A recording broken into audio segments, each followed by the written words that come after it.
Hello friends, आइए हम आज ट्रायंगल को आगे बढ़ाते हैं और हम पहले देख लेते हैं कि हमने क्या क्या देख लिया और क्या क्या बचा है हमारा। तो अभी तक हमने जो माध्यिका देख लिया था, हम केंद्र वाले में देख रहे हैं कि हमने क्या क्या देख चुके हैं, क्या क्या बचा है। तो हमने माध्यिका देखा, इससे हमारा केंद्रक बनता है, ये हमने देख लिया। हमने कोण समद्विभाजक देखा, इससे हमारा बनता है अंतः केंद्र, और हमारा एक बाह्य केंद्र। ये इतना टॉपिक हम केंद्र वाले में देख चुके हैं। अब हम आगे चलते हैं। हमारा अभी दो केंद्र और बचा हुआ है। तो इसमें हमारा एक बचा है, आपका आता है लंब केंद्र और एक परिकेंद्र। तो हम पहले लंब केंद्र आपका बनेगा, लंब से जो कोई त्रिभुज होगा उसके जो लंबों का कटान बिंदु होगा वो लंब केंद्र आएगा। और ये आपका जो भुजाओं का लंबार्धक होगा, लंब भी होगा और जो अर्धक भी होगा, उनका कटान बिंदु आएगा। तो हम इन दोनों को पढ़ेंगे। तो आइए आज हम लंब केंद्र पढ़ते हैं। तो लंब केंद्र पढ़ने से पहले हम देख लेते हैं जो त्रिभुज के लंब होते हैं, शीर्ष लंब, उनसे रिलेटेड जो क्वेश्चन आते हैं या उनसे रिलेटेड जो टॉपिक्स है उसको हम देख लेते हैं। तो सबसे पहले देखते हैं कि आपका जो लंब, शीर्ष लंब होता क्या है। अगर ये कोई आपका त्रिभुज दिया हो ABC और हम इसके जो भी हो सामने वाले शीर्ष से सम्मुख भुजा पे लंब खींचे, तो ये आपका होता है शीर्ष लंब।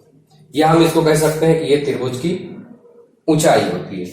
या अगर हम इधर से इस पे खींचे लंब, ये मान लो D है, ये E है, तो BE आपका AC पे लंब होगा।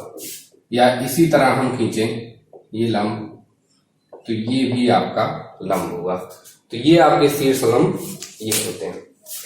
तो लंब पे पहले एक क्वेश्चन हम बेसिक देख लेते हैं। ये क्वेश्चन वैसे मैंने एरिया वाले में कराया था, लेकिन एक बार फिर से मैं रिपीट कर देता हूं।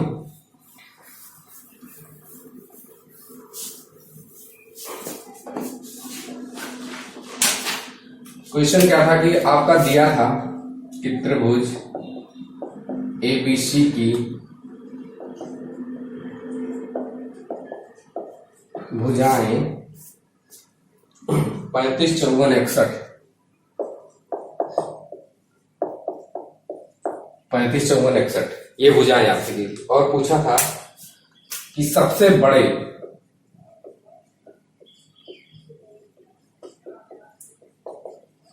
बड़े शीर्ष लंब की लंबाई क्या होगी। क्या दिया है कि त्रिभुज ABC की आपकी भुजाएं दी हैं और पूछा है कि सबसे बड़े शीर्ष लंब की लंबाई क्या होगी। शीर्ष लंब की लंबाई निकालने, तो ये तो मान लो दूर की बात है। अभी सबसे पहले हम देखेंगे कि ये जो पॉइंट, ये जो दिया है कि सबसे बड़े शीर्ष लंब की, तो देखो हम ये कैसे डिसाइड करेंगे कौन सा लंब, कौन सा शीर्ष लंब सबसे बड़ा या सबसे छोटा होगा। देखो इसके लिए एक पॉइंट है आपका कि जो भुजा, समझ रहे हो ना, जो भुजा अगर मान लो तुम्हारा ये 5 है और ये 4 है और ये 3 है, तो अगर मैं इससे शीर्ष लंब खींचू, इस पे बड़ी वाली भुजा पे, तो ये जो शीर्ष लंब होगा ये आपका मान लो H1 है। और मान लो मैं ये इस पे खींचता हूं, ये आपका H2 है, और इस पे मान लो मैं खींचता हूं H3 है। तो जो सबसे बड़ी भुजा है उस पे जो शीर्ष लंब होगा वो सबसे छोटा होगा। आप ऐसे भी देख सकते हैं कि ये भुजा ज्यादा फैली है तो इसका त्रिभुज ज्यादा नीचे आया हुआ है, तो ये अपने आप छोटा हो जाएगा। तो इस तरह हम कह सकते हैं कि अगर इसका H1 है और इसका H2 है, और एक्चुअली इसका मैं H3, H2, इसका मान लो अगर H2 है और इसका H3 है, मैं यहां पे दर्शा देता हूं, ये H1 और इसका आपका है, इसको S3 ले लो, सीरियल से रहेगा, सही रहेगा H2 और ये H1 है आपका। 5 वाली भुजा पे जो लंब उसकी लंबाई H1 है, तो आपका H1 इज लेस देन होगा H2 is less than H3। इस तरीके से है सबसे छोटी भुजा का। तो जो सबसे छोटी भुजा होगी उस पे जो आपका शीर्ष लंब होगा वो सबसे बड़ा होगा। ये पॉइंट आपको ध्यान रखना है। तो जैसे आपको यहां पे निकालना है कि सबसे बड़े शीर्ष लंब की लंबाई, तो जब जो सबसे बड़े शीर्ष लंब की लंबाई निकालनी है आपको किस भुजा पे निकालना है? 35 पे। मतलब जो 35 वाले भुजा पे लंब होगा उसकी वैल्यू आपको निकालनी है। ये क्लियर हो गया होगा सबको। अब देखो जब ये पॉइंट आपको क्लियर हो गया तो इस तरह के क्वेश्चन हम क्षेत्रफल वाले में कर चुके हैं। हमें तीनों भुजाएं दी हैं। हम इस फार्मूले से S into S minus A into S minus B into S minus C, ये हमारा आ जाएगा डेल्टा। और एक तरह से हम और डेल्टा निकाल सकते हैं। अगर ये आपकी भुजा 35, 54, 61 दी हो, अगर हम इस पे लंब ये डाल रहे हैं, हमें जिसकी लंबाई चाहिए, अगर ये एच हो तो 1/2 गुणे एच गुणे बी हमारा 35 आ जाएगा। तो यहां से हम एच की वैल्यू निकाल लेंगे। जो एच की वैल्यू हम निकाल लेंगे यहां से, और आप जानते हैं इसको आप आराम से निकाल सकते हैं। आपको यस पता है, S A plus B plus C by 2 होता है, ये मैं बहुत बार बता चुका हूं। तो यहां से आप एच की वैल्यू कैलकुलेशन आप कर लेंगे। बस ये पॉइंट इसमें समझना, सबसे बड़ा शीर्ष लंब कौन सा होगा? जो सबसे छोटी भुजा पे डाला जाएगा वो सबसे बड़ा होगा, जो सबसे बड़ी भुजा पे डाला जाएगा वो सबसे छोटा होगा। ठीक है, ये क्लियर हो गया होगा मुझे लगता है।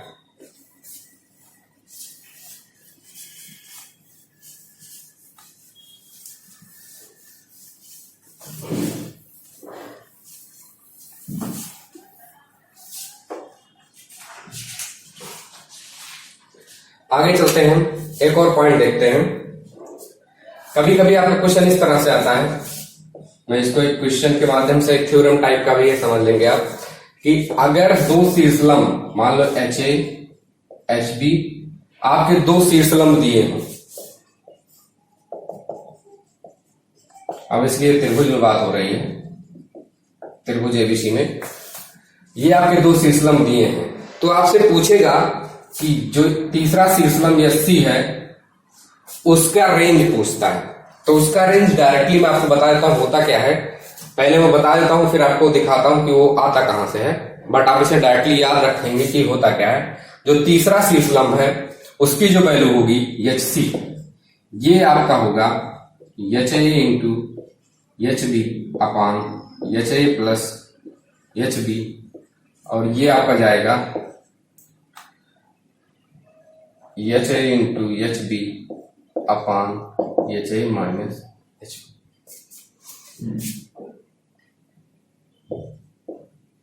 ये इस तरह से होगा कि जो तीसरे शीर्षलंब की रेंज होगी वो इन दोनों का गुणनफल बटे प्लस में और इन दोनों का गुणनफल बटे माइनस में। अब ये सी बात है कि ये प्लस में है तो ये वैल्यू छोटी आएगी, ये माइनस में है तो आपकी ये टोटल वैल्यू बड़ी आएगी। तो इसका रेंज आपका ये हो जाएगा।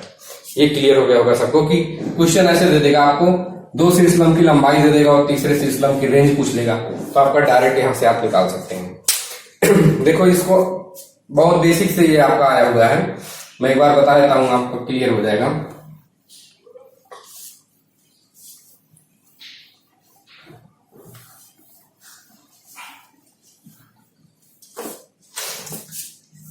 अगर मान लो ये कोई आपका त्रिभुज दिया है ए बी सी, इसकी भुजा ए, ये बी, ये भुजा सी, और इस पे जो लंब है इसकी वैल्यू एच ए, इस पे जो लंब है इसकी वैल्यू आपकी एच बी, और इस पे जो लंब है इसकी वैल्यू आपकी एच सी, ये दिया हुआ है।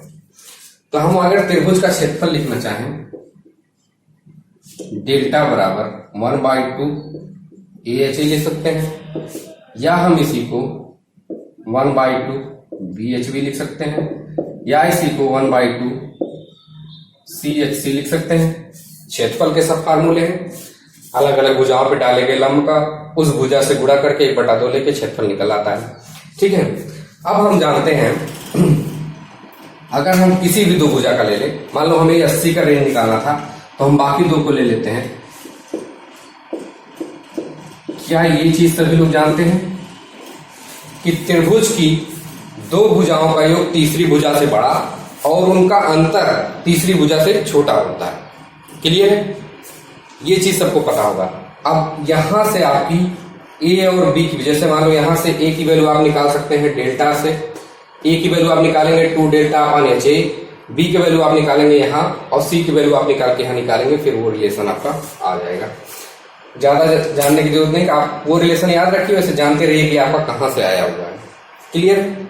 ये सबका क्लियर हो गया होगा ना? क्लियर हुआ तो एक बार फिर से देखेंगे तो क्लियर हो जाएगा। आपको क्या करना है कि ये चीज पता है आपको कि दो भुजाओं का योग तीसरी भुजा से बड़ा और उनका अंतर तीसरी भुजा से छोटा होता है, तो हमें यहाँ पे केवल एच ए, मतलब यहाँ से वैल्यू निकालनी है। ए की वैल्यू निकालेंगे आप एच ए के टर्म में, बी की वैल्यू निकालेंगे आप एच बी के टर्म में, सी की वैल्यू एच सी के टर्म में निकालेंगे।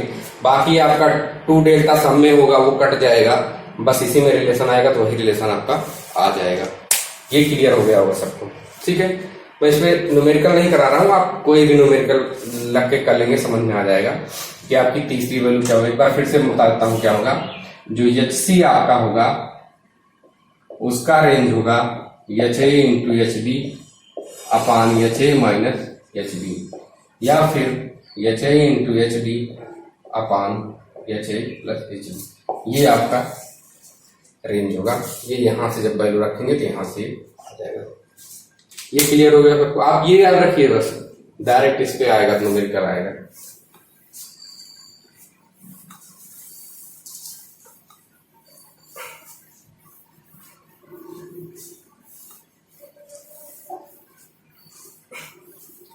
ये दो टाइप के आपके हो गए। एक और देखते हैं अच्छा सा न्यूमेरिकल जो प्रॉबेबली मेंस में शायद आया भी हुआ और आ भी सकता है आगे। उसमें क्या दिया था?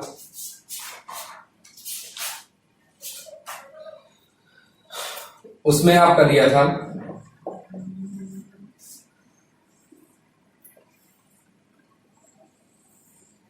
त्रिभुज एबीसी में एडी और ए बी लंब दिया था। एडी और ये आपका बी दो लंब दिए थे और ये एक दूसरे को ओ पे काट रहे हैं। और क्या दिया था आपका? दिया था ओडी इज ग्रेटर देन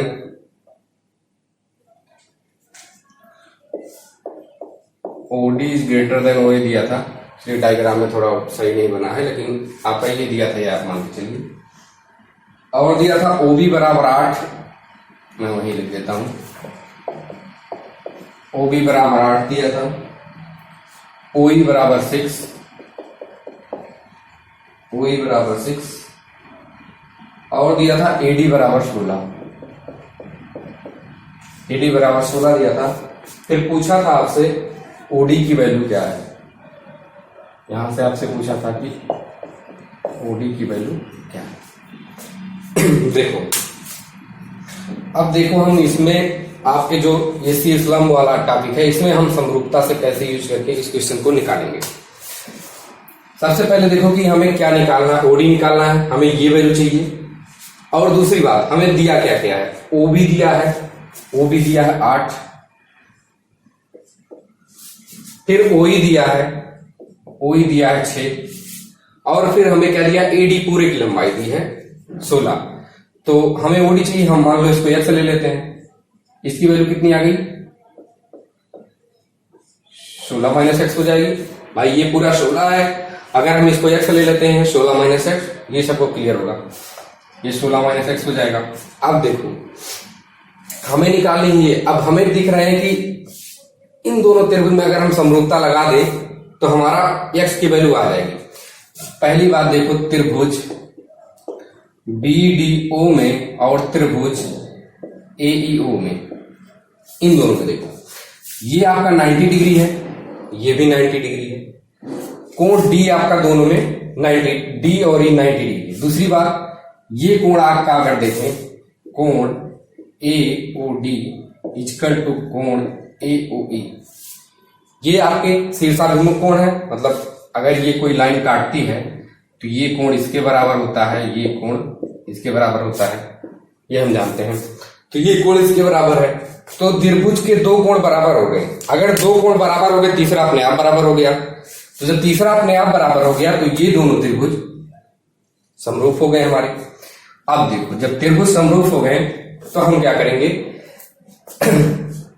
अब ले लो जो जो हमें दिया है, 90 के सामने की भुजा 8, उसमें 90 के सामने की भुजा 16 माइनस x, इसमें आपके ये वाला कोण मान लो अगर अल्फा है, ये वाला भी अल्फा हो जाएगा।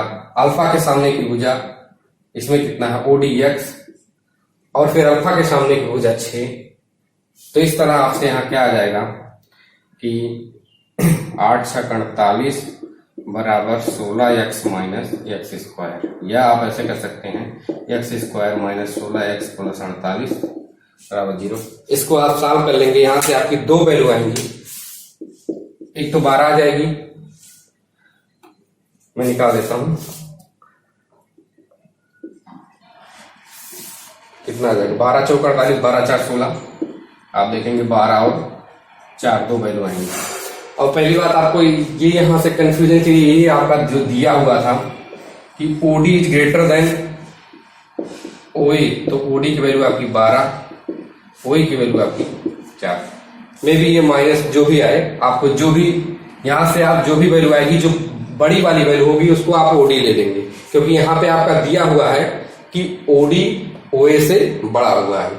ठीक है, वैसे यही आएगी वैल्यू 12 और 4 ही आएगी। ठीक है, तो इस तरह से आप देखिए कि ये क्वेश्चन आपका इस तरह से क्वेश्चन आ सकता है। ये अच्छा क्वेश्चन है कि इसमें आपका जो लंब वाले टॉपिक में है, इसमें कैसे समरूपता का यूज करके हमने इसकी वैल्यू निकाल ली। क्लियर है यहाँ तक? ये सबको क्लियर हो गया होगा यहाँ तक? ठीक है, हम ये देख चुके हैं। अब हम आते हैं आपके लंब केंद्र पे।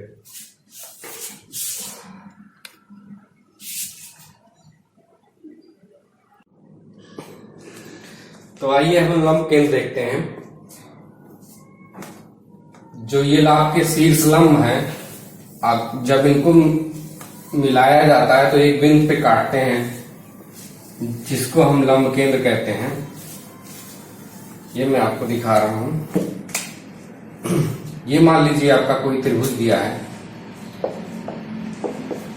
ABC, और इसके ये लंब दिए हैं आपके। ये मान लो इस पे लंब है AD BE और ये C। तो जब हम इसको मिलाते हैं तो ये जब जिस पॉइंट पे कट करता है, ये आपका लंब केंद्र या आर्थो सेंटर आप इसे कहते हैं। तो जो लंब केंद्र होता है, इसकी प्रॉपर्टी हम देखते हैं कि ये कैसे क्या हमें निकालना है। देखो ये आपका 90 डिग्री है और ये आपका 90 डिग्री है। अगर हम चतुर्भुज FAEO में देखें, इस चतुर्भुज में देखिए FAEO में कोण F आपका 9 बराबर कोण E बराबर 90। तो हमें अगर हमें इस कोण की निकालना हो, इस कोण को एंगल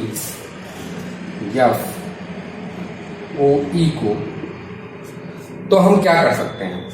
देखो दो कोण हमारा 90 हो गया, और हम जानते हैं किसी चतुर्भुज का जो चारों कोणों का योग होता है वो 360 होता है। तो क्या हम कह सकते हैं कि 360 माइनस 90 प्लस 90 प्लस कोण A, या हम लिख सकते हैं 180 माइनस कोण A। ये क्लियर हो गया होगा सबको?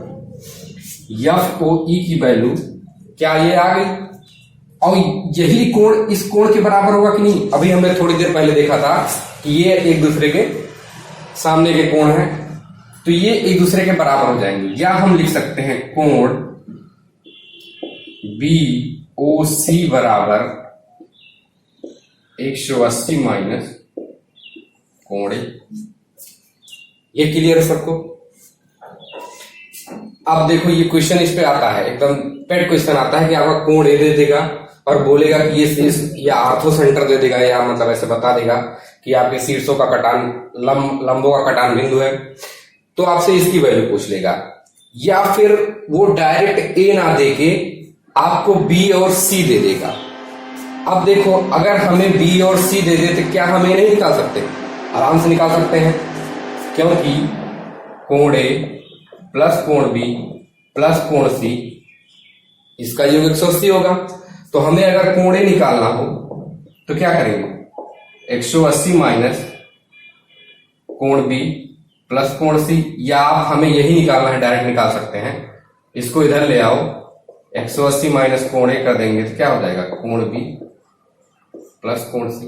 तो यहां से हमारा क्या आया, यही बराबर आपके आया कोण बी प्लस कोण सी के। जो ये आपका BOC है यही बराबर आया आपका कोण बी प्लस कोण सी के, या फिर 180 माइनस कोण ए के। आप देखो आपसे दो तरीके से क्वेश्चन आएंगे, या तो आपका कोण ए दे देगा इसकी वैल्यू पूछ लेगा, या B और C दे देके इसकी वैल्यू पूछ लेगा, तो आप निकाल सकते हैं। एक फैक्ट मैं और बता देता हूं आपको इसमें, ठीक है, ये क्लियर हो गया होगा सबको। एक फैक्ट और बताता हूं, अभी हमने देखा B और C की वैल्यू हमारी आई, B और C की वैल्यू हमारी आई, मान लो वो है ये, इसकी वैल्यू आई हमारी कोण B प्लस कोण C। तो जो आपका ये कोण होता है BOD वो हमारा होता है C, मतलब C इधर है, हम इधर इसको लिख देंगे, और ये कोण आपका हो गया B इधर है, हम इधर लिख देंगे। मतलब आप कह सकते हैं कि कोण BOD बराबर होता है कोण C के, कोण COD बराबर होता है कोण B के। ये मतलब निकालने पे आता है, इन दोनों का योग तो होता है ये B प्लस C, लेकिन ये आपके कोण C और कोण B इस तरह से होते हैं। ठीक है, यहां तक सबको क्लियर हो गया होगा। तो आपके क्वेश्चन इसमें इस तरह से आएंगे, या तो कोण डायरेक्ट दे देगा, या तो आपको B और C दे के निकाल देगा, या फिर आपका ये कोण पूछ सकता है, तो आप यहां से इस वाले पॉइंट से आप निकाल सकते हैं, और B और C की वैल्यू आप मेन यहां से, ये दो चीज आप याद रखेंगे। ये डायग्राम भी आप अच्छे से याद रखेंगे कि कैसे होता है। ठीक है, मुझे लगता है क्लियर हो गया होगा। ठीक है, यहां पे हमारा लगभग ठीक है, यहां पे हमारा ये टॉपिक जो है खत्म होता है। आगे हम देखेंगे पर केंद्र, और उससे पहले पढ़ेंगे हम कि लंबार्धक की जो प्रॉपर्टीज होती हैं उसको हम देखेंगे। ठीक, थैंक यू।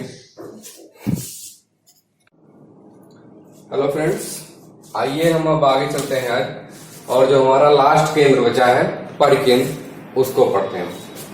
तो अभी तक हमने जो बाकी सारे केंद्र थे वो देख लिया है, जिन्होंने ना देखा वो पीछे देख ले। और परिकेंद्र पढ़ने से पहले हम उसकी बेसिक प्रॉपर्टी देखते हैं, जिससे वो बनता है, वो बनता कैसे है। सबसे पहले हम देखते हैं, ये अगर आपकी कोई लाइन है, कोई लाइन AB मान लो दी गई है,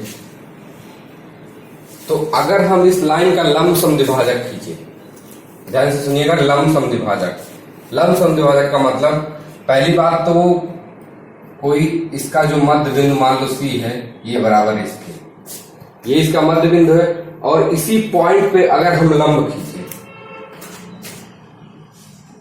इसी पॉइंट पे अगर हम लंब खींच रहे हैं, तो ये सारे एंगल 90 होंगे, 90 90 90 90। तो अगर ये लाइन समझ लो यमेन हो, तो जो यमेन होगी आपकी, इस AB की लंब समद्विभाजक रेखा होगी। जो रेखा यमेन होगी वो AB की लंब समद्विभाजक रेखा होगी। अब देखो, इस लाइन की एक प्रॉपर्टी ये होती है कि इस लाइन पे हम कोई भी पॉइंट ले लें, इस लाइन पे मान लो हम यहां पॉइंट ले लें, यहां ले लें, या यहां ले लें, ये पॉइंट सदैव A और B बिंदुओं से समान दूरी पे स्थित होगा। अगर हम इसको मिला देंगे, इसको मिला देगा, इसकी वैल्यू D है तो ये भी D होगा। अगर इसकी वैल्यू P है तो आपका ये भी P होगा। मतलब यमेन एक ऐसे बिंदुओं का समीकरण है, आप कह सकते हैं कि ऐसे बिंदु का बिंदु पथ है जो A और B से सदैव समान दूरी पे स्थित होता है। ये पॉइंट आप ध्यान से देखिएगा, इसका आगे परिकेंद्र में हम यूज करेंगे कि ऐसे बिंदु का समीकरण जो A और B से सदैव समान दूरी पे स्थित होता है। अब हम देखते हैं त्रिभुज में इसका यूज कैसे होता है।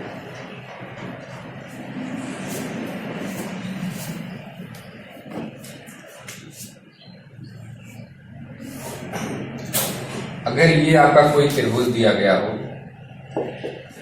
ABC,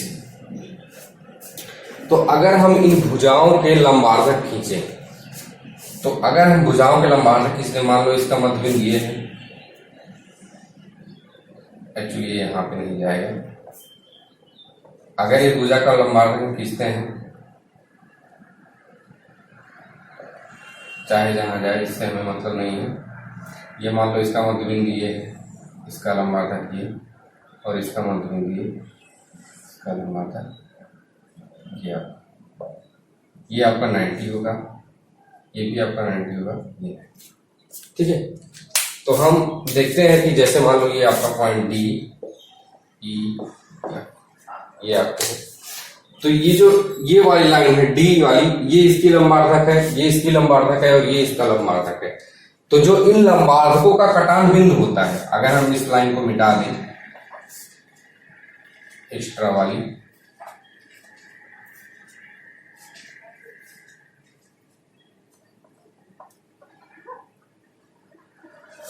ये आपके हो गए तीनों लंबार्धक जहां पे काट रहे हैं। जो ये पॉइंट होता है, ये आपका कहलाता है परिकेंद्र।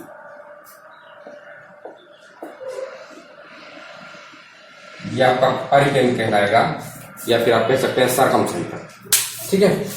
अब देखो हमने क्या देखा था अभी, कि जो ये लाइन है, अगर हम इसको मान लो सी मान लेते हैं, सी नहीं, सी तो लिया गया है, ओ मान लो अगर इसे, तो जो ओडी होगा, जो ओडी लाइन है, उसका प्रत्येक पॉइंट बी और सी से समान दूरी पे होगा। ये हमने अभी पहले ही देखा था कि अगर इसका हम लंबार्धक खींचते हैं तो इससे ये सदैव समान दूरी पे होता है। और उसी तरह से जो एफओ है, उसका प्रत्येक पॉइंट बी और ए से समान दूरी पे होगा, और जो ओई है, उसका प्रत्येक पॉइंट ए और सी से समान दूरी पे होगा। तो अगर ये तीनों एक जगह मिल रहे हैं, तो ओ एक ऐसा पॉइंट होगा जो ए बी सी से समान दूरी पे स्थित होगा कि नहीं। आप ध्यान से देखिए कि ये ऐसी लाइन है जिसका प्रत्येक बिंदु इससे और इससे समान दूरी पे है, इसका इससे और इससे, इसका इससे और इससे। तो ओ एक ऐसा पॉइंट होगा जो ए बी सी से समान दूरी पे होगा, और इसी दूरी को जो होती है, इसको लेके हम एक सर्किल खींचते हैं, तो ये निकल के आता है आपका सरकम सर्किल या परिवृत्त, जिसकी त्रिज्या आर, कैपिटल आर हम लोग ले लेते हैं। ये आपका इस तरह से परिवृत्त बनता है। एक हमने और देखा था अंता केंद्र वाले में आपके, जो आप देखिएगा कि ये जो कोणार्धक होती है, ये भुजाओं से समान दूरी पे स्थित था। तो जब भुजाओं से समान दूरी पे स्थित होगा, तो आपका क्या बना था, अंता केंद्र बना था। अब शीर्षों से समान दूरी पे है, तो हम ये लेके खींचेंगे, तो क्या बनेगा आपका परिवृत्त बनेगा। ये क्लियर हो गया होगा सबको कि परिवृत्त का स्ट्रक्चर कैसे होता है। तो जब लंबार्धकों का कटान बिंदु जो होता है, वो आपका बनता है परिकेंद्र, और ये आपकी होगी कैपिटल आर, ये आपका हो गया परिवृत्त, ठीक है। अब हम परिवृत्त से रिलेटेड जो भी फैक्ट है वो देखते हैं। सबसे पहले तो आप ये वाला फार्मूला, डेल्टा बराबर A B C by 4R, ये आप जानते भी होंगे, ये मैंने क्षेत्र वाले में बताया भी था, ठीक है। एक पॉइंट ये जानते रहिए। दूसरा पॉइंट क्या होता है, मैं इसको इरेज करके फिर से बनाता हूं।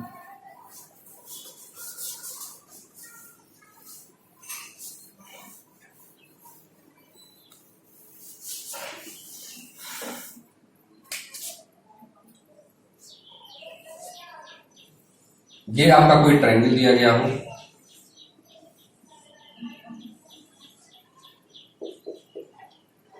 ए बी सी, और ये आपका परिवृत्त दिया गया है जिसका केंद्र O।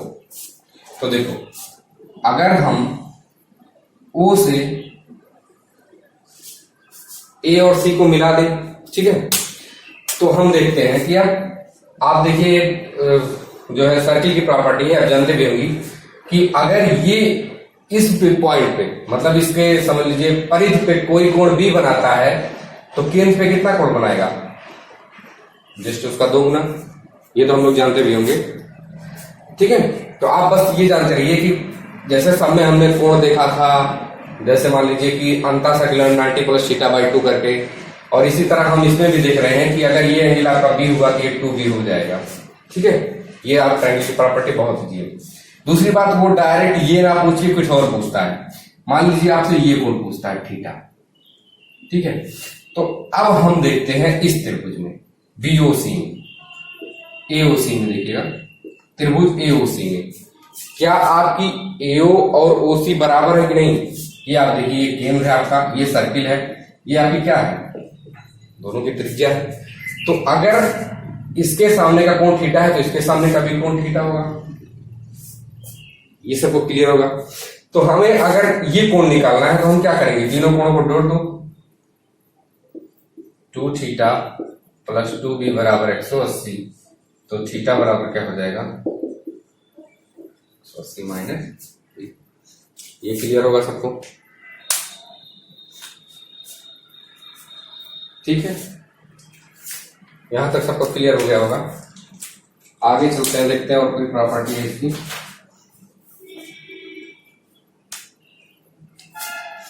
ठीक है, ये आप बस जानते रहिए, ये आपका ये होता है। एक और चीज हम देख लेते हैं कि अगर मान लो हमें कभी कभी ये कोण दे देता है, ये मान लीजिए लंब है आपका, तो कभी कभी ये कोण आपसे पूछ लेता है। मैं फिर से इरेज करके बनाता हूं।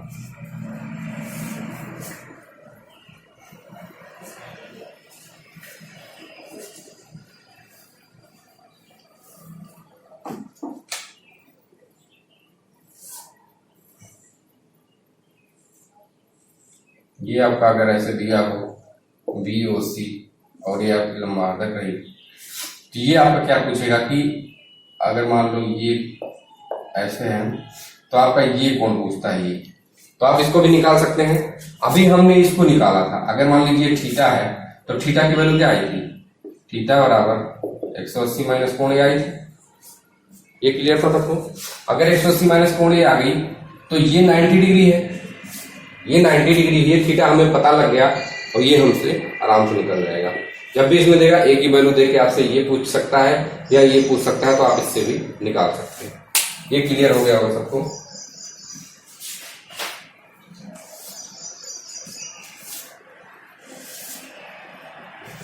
ठीक है, आगे चलते हैं।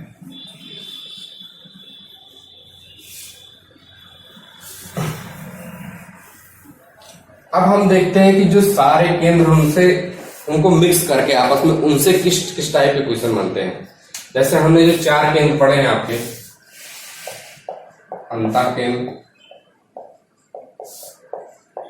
यही पे आपका वाह केंद्र,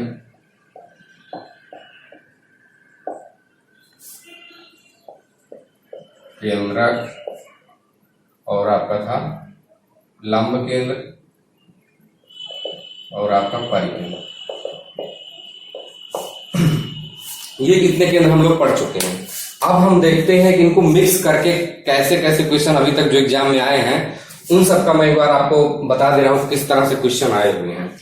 तो सबसे पहले हम चलते हैं, एक बहुत ही अच्छा सा क्वेश्चन आता है कि वो क्या दे देगा आपको, कैपिटल आर दे देगा, स्मॉल आर दे देगा।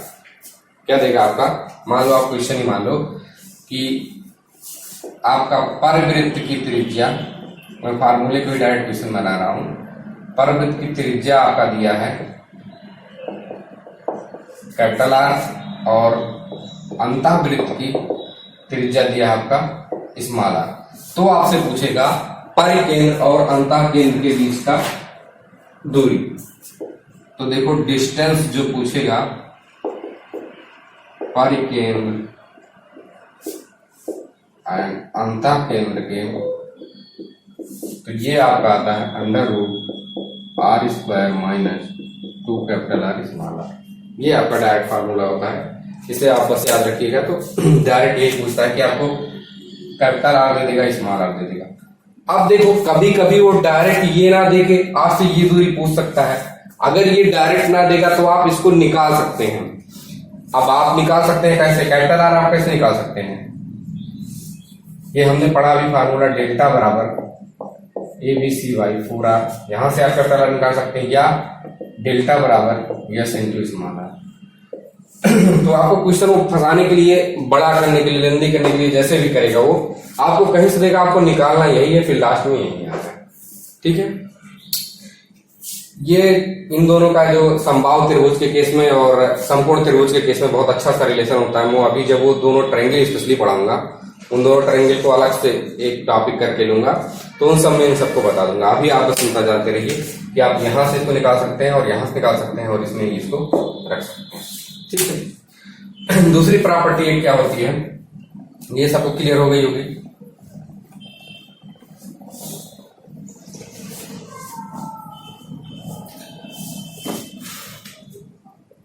ये आपका क्या दे देगा, ऐसे देगा पहला पॉइंट कि मान लीजिए ये आपको देगा, ये कोई ये दूसरा पॉइंट है आपका, पहला हम देख चुके हैं। अगर आपका डी है और ये एडी लंब ई ले लो, तो इसमें क्या दिया आपका, ईडी जो है कोण समद्विभाजक है।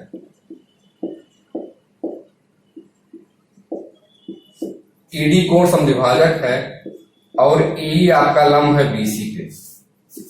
ये ऐसे ही क्वेश्चन आता है, तो आपका इन दोनों के बीच का जो एंगल है ये पूछता है, डायरेक्ट करेक्ट। इसका प्रूफ भी बहुत टफ नहीं है, बट आप जानते रहिए, डायरेक्ट जानते रहिए। थीटा बराबर की जो वैल्यू आती है 1/2, ये वाला एंगल जो रहेगा और ये वाला एंगल का डिफरेंस,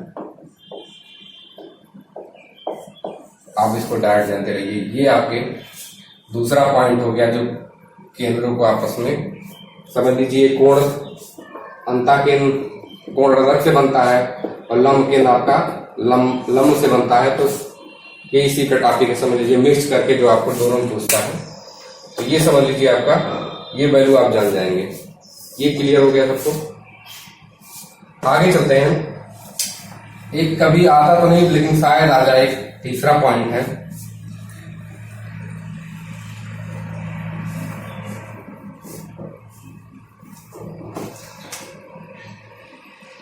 ये आपका रहेगा ऐसे तीसरा पॉइंट, परिकेंद्र केंद्रक